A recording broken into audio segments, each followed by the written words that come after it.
Bakıda keçirilən UEFA Çempionlar Liqasının liqa mərhələsinin son turunda Qarabağ-Ayaks qarşılaşması həm oyun dinamikası, həm də sonrası açıqlamaları ilə gündəmi silkələdi. Niderland nəhəngi Ayaksın baş məşqçisi Fred Grim oyundan sonra mətbuat konfransında elə fikirlər səsləndirdi ki, həm azarkeşlər, həm də futbol mütəxəssisləri arasında geniş müzakirə yaratdı. Grim ilk olaraq maçı qiymətləndirərək dedi: "Çox gözəl oyun oldu."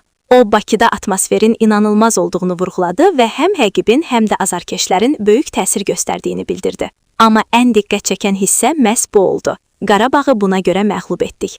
Bəs Grim nəyə görə belə dedi? Hər şeyi daha dərindən açaq.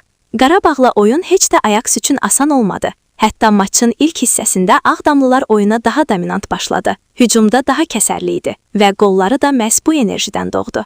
Lakin fasilədən sonra tam fərqli Ayaks meydandaydı. Grim bunu belə izah etdi: "Fasilədən sonra daha yaxşı oynadıq. Mental olaraq oyundan qopmamaq və geri dönüş etmək çətin idi. Amma biz Qarabağın güclü və zəif tərəflərini bilirdik. Bu analiz bizə oyunu çevirməkdə kömək etdi." Baş məşqçinin bu açıqlaması təsadüfi deyil. Ayaks həqiqətən də ikinci hissədə yüksək pressinqə keçdi. Cinahlardan daha sürətli hücumlar qurdu və Qarabağ müdafiəsinin zədələnə biləcəyi boşluqlarını dəqiq nişan aldı.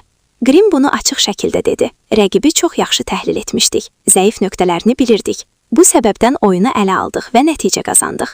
Bu sözlər həm də onu göstərir ki, Ayaksın məşqçi heyəti Qarabağın oyun modelini dərindən analiz edib. Qarabağın dinamik, sürətli hücum futbolu bəzən müdafiə arxasında boşluqların yaranmasına səbəb olur. Grim də məhz bunu hədəf seçib.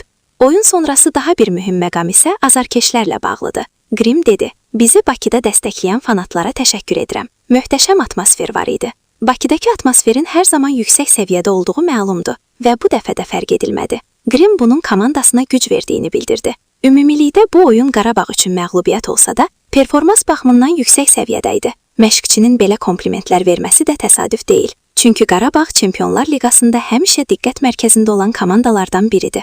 Sonda Grim komandasının inkişaf edəcəyini də vurğuladı. "Addım-addım daha yaxşı olacağıq. Bu maç bizim üçün asan olmadı, amma istədiyimiz oyunu göstərdik." Bu açıqlamalar həm Ayaks azarkeşlərinə, həm də futbol mütəxəssislərinə mesaj idi. Komanda yenilənir, dəyişir və daha güclü gəlir. Beləliklə Grim açıq şəkildə bildirir ki, Ayaksın qələbəsi təsadüfi deyil. Detallı analiz, düzgün taktiki yanaşma və oyun içi adaptasiya ilə qazanılıb. Sizcə, Qarabağ bu oyunda qələbə qazanmaq üçün nəyi fərqli etməli idi?